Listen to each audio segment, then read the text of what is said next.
Magandang araw. Ako po si Mark Lester Liran. Ito po ang aking daily devotion. Praying with expectation na pinalaki po ni Pastor Russell Ocampo sa 365 daily devotion.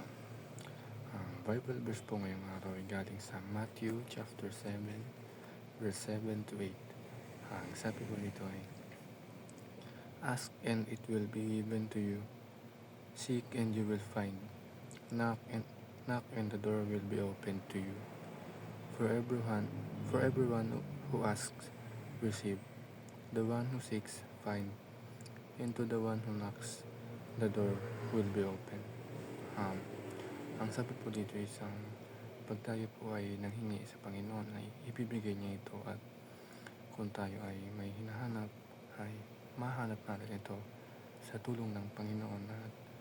At kung tayo ay kumatok sa pintuan ng Panginoon, pagbubuksan tayo ng Panginoon. At sa lahat ng tao na nanghihingi sa Panginoon is mabibigyan, at kung sino man ang may hinahanap ay mahanap natin, at kung sino man ang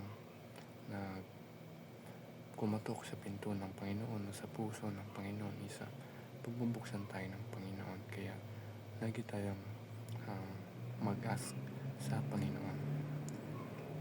First teaching is, God is not stingy, He is generous. Ang Diyos natin ay hindi siya madamot at hindi siya kuripot, at bagkus ay siya ay mapagbigay dahil siya ang ating owner ng buong universe. At siya ang creator ng lahat ng creations dito sa mundo. Kaya lahat ng bagay dito sa ating mundo ay pagmamayari ng Panginoon, at lahat ng ito ay pinahiram lang sa atin.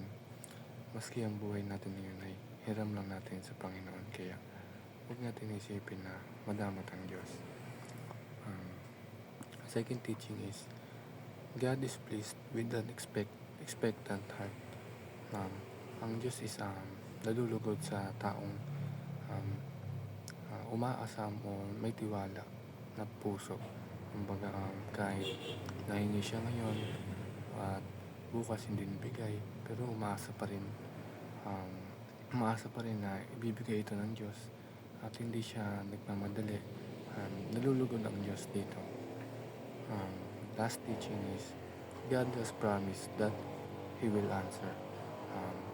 Nangako sa atin ang Panginoon na sa kahit anong panalangin o hingi natin sa Panginoon, sasagot siya sa atin sa mga hiling natin, sa mga tanong natin sa Kanya. Sasagutin tayo ng Diyos dahil unang-una is hindi madamot ang Panginoon, at mahal na mahal tayo ng Panginoon. Yun lang.